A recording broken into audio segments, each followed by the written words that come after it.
देशातील सर्वोच्च नागरिक पुरस्कार समजला जाणाऱ्या पद्मश्री पुरस्काराने आमच्या गावचे सुपुत्र मिलिंद कांबळे यांना भारताचे महामहिम राष्ट्रपती प्रणव मुखर्जी यांनी सन्मानित केले। हा पुरस्कार चोपडी गावच्या इतिहासातील सर्वोच्च आनंदाचा क्षण आहे। आम्ही चोपडीचे समस्त गावकरी आमच्या कर्तव्यगार सुपुत्राचा आज हे मानपत्र देऊन गौरव करत आहोत। सन्माननीय पद्मश्री मिलिंद प्रल्हाद कांबळे, प्रल्हाद भगवानराव यशोदा प्रल्हाद कांबळे या संस्कारी मातापित्याच्या पोटी चोपडी गावी जन्माला। वडील शिक्षक आई उत्तम गृहिणी, चुलते गावचे सरपंच, तालुक्याचे सभापती, जिल्ह्याचे सभापती आणि वकील असल्यामुळे शिक्षणाचे आणि चळवळीचे बालकडू आपल्याला घरातच मिळाले। नामामध्ये आम्ही पायरीचे झिरे, संत पाये हिरे वरी देती असे मांडणाऱ्या भागवत धर्माची पताका आपल्या घराण्याचे मूळ पुरुष एकनाथ रावणराव कांबळे यांनी आयुष्यभर वारकरी संप्रदायासाठी वाढले। त्यामुळे चोवीस आजही आषाढीला त्यांच्या समाधीसमोर गावातून निघणारी वारकरी दिंडी थोड्या वेळासाठी थांबून नामसंकीर्तनातून आदरांजली वाहते। त्यामुळे सामाजिक भान या थोर परंपरेमुळे आपसुकच आपल्या रक्तात आहे। इतिहास या पावन मातीत आपले बालपण गेले। तिथे सवंगड्याबरोबर आपण गोट्यापासून सुरकुट्यापर्यंतचे सगळे खेळ खेळला। इतिहास पाठशाळेत आपण शिक्षणाची अभ्रकडी शिकली। पुढे लातूरच्या प्रसिद्ध देशिकन्या शाळेत आणि त्यानंतर आपल्या पंचक्रोशीतील त्या काळातील संस्कारपीठ असलेल्या शिरूर येथील महेश विद्यालयात 10वी पर्यंतचे शिक्षण घेतले। 10वीत आपण अतिशय उत्तम गुणांनी उत्तीर्ण झाला। पहिल्यांदा चोपडीच्या बाहेर त्या गावच्या सुपुत्राचे नाव या विद्यालयाच्या फलकावर फळकले। आपल्या नंतरच्या पिढ्या या फलकाकडे पाहून शिकत गेल्या। त्यानंतर आपण नांदेडच्या शासकीय तंत्रनिकेतन मधून स्थापत्य अभियांत्रिकीमध्ये पदवी घेतली। आपल्या अंगभूत गुणामुळे याच काळात आपण विद्यार्थी चळवळीत उडला गेला। त्यातूनच आपल्या नेतृत्वाने आणि वक्तृत्वाला आधार आली। आपण या काळात विद्यार्थी चळवळीसाठी आणि सामाजिक समरसता घेऊन राज्यावर फिरला। त्यातून आपले राजकीय, सामाजिक, आर्थिक भान अधिक परिपक्व झाले।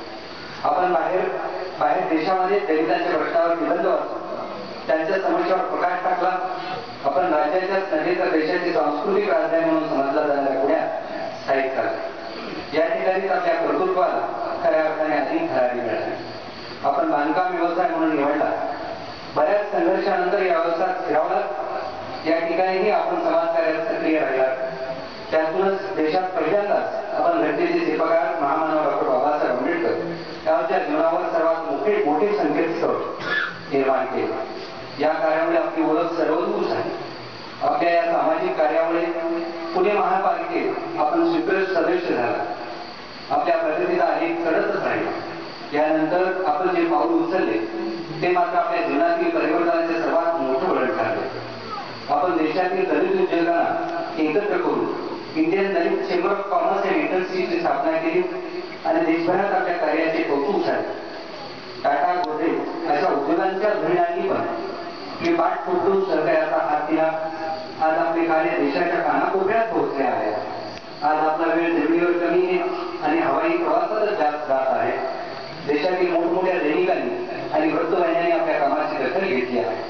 आपण त्यांना दिलेल्या मुलाखतीत आवर्जून आपल्या मूळ गावचा उदेश नागरिक अण्णाराव पाटील यांचा उल्लेख केला।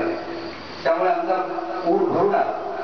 देशाच्या अर्थसंकल्पासाठी केंद्रीय अर्थमंत्री अनेक मोठमोठ्या उद्योगपतींबरोबर आपल्यालाही चर्चेला पाचारण करतात। आज देशातील CII या सर्वोच्च उद्योग संघटनाच्या रांगेत इतकीची गणना होत आहे। या अनमोल कार्यासाठी 2012-13चा भारताचा सर्वोच्च नागरिक पुरस्कार पद्मश्री देऊन आपल्या कार्याचा भारत सरकारने गौरव केला।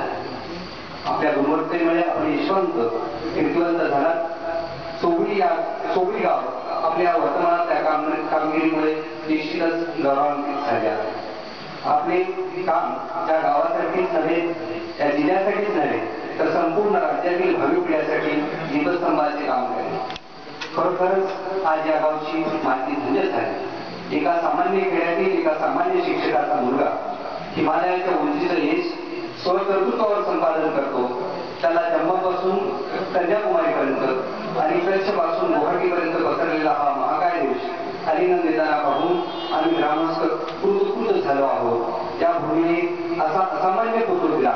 त्या भूमीची माती आम्ही शरीराला भारी लावू, तिला प्रार्थना करू की भूमाते असेच कर्तृत्वान मुलं यापुढेही जन्माला दे. आज तुझ्या या कर्तृत्वान मुलाचा आम्ही तुझ्या वतीने हे सन्मानपत्र देऊन गौरव करत आहोत. यापुढील भविष्यातही असे उत्तुंग यश मिळावे हीच आम्हा ग्रामस्थांची मिळीत कामना त्यांना